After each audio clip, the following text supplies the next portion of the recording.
Unë vazhdoj me besua se Riza Saliu ishte kryevrasësi, sepse u besoja kryehetuesve gjerman që Rizai nuk ka alibi. Familjarve po duke i Vockel Rizai për të qenë vrasës. Çfarë dini ju dhe cili ishte roli juaj në ngjarjet para atentatit? Unë nga tetorin 1981, deri me 2 janar 1982, isha ndërmjetësues mes Jusufit e Kadriut, po përpiqesha ta te i kalonim sa më shpejt e me sa më pak pasoja komplotin që na kishte shkaktuar Sabrino Vasella. Fatmirësisht në manifestimin që organizuam për festat e nëntorit 1981 në Esslingen, afër Stuttgartit, patëm kaluar mirë. Aty mbajtëm fjalime u përgjigjen në pyetje të bashkëdhetarëve, Jusufi dhe Kadriu. Ishin të ulur në podium bashk, vetëm ata dy. Ishte një manifestim që kamufloj pak sa mlefin që kishte Jusufi ndaj Kadriut, megjithatë spionët bënin punën e tyre diversioniste. Zotëri Kelmendi, a ishte atentati operacion i drejt për drejt i UDB-s, apo kishte edhe aktor të tjerë të përfshirë?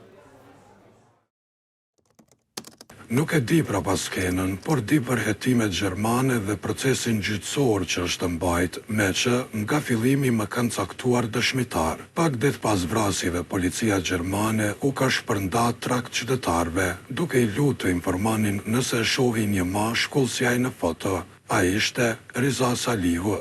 E kanë emetuar edhe në televizione.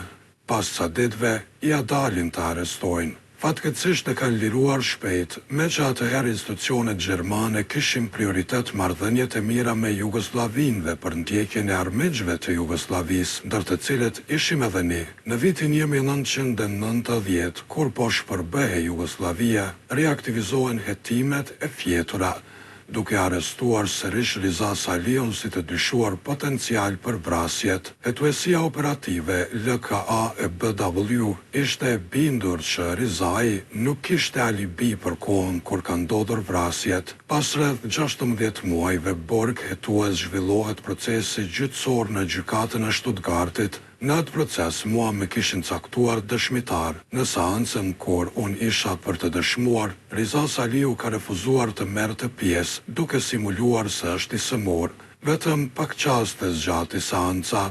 Më nuk më kanë ftuar dhe nuk e di si është mbyllur ai proces gjyqësor, me që si dëshmitar nuk isha të drejta frekuentoja, por e kam me të dëgjuar se procesi është ndërprer për shkak se Jugoslavia nuk i ka dorëzuar dëshmitarët e kërkuar, që do të thotë Rizai nuk duhet të ketë fituar pafajësi, as nuk është dënuar.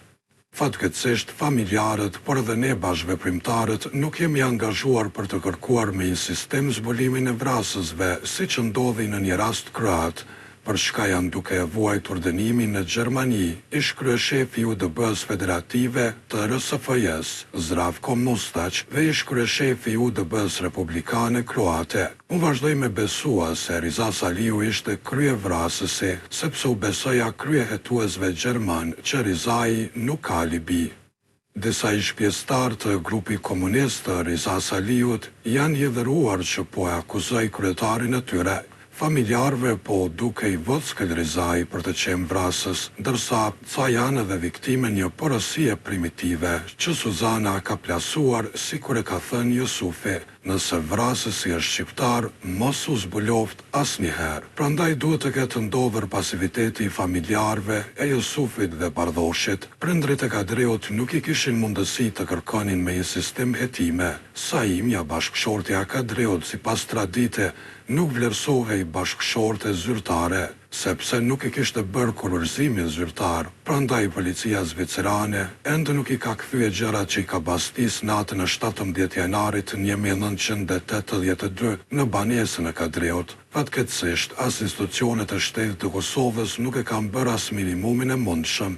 Ta zëm duke kërkuar informacion për rezultate e hetimeve, duke shpreh dëshmëri për të ndihmuar në dorëzimin e dëshmitarëve, nëse do të ishin në Kosovë, e angazhime të ngjashme. Bile kanë pas mundësi të ofrojnë financa për të angazhuar ekipe avokatësh e detektivësh, me që bashkëshorti i Donikës është ish parlamentar gjerman. ka potencial për të pas sukses në kërkesën për të aktualizua hetime të sofistikuara.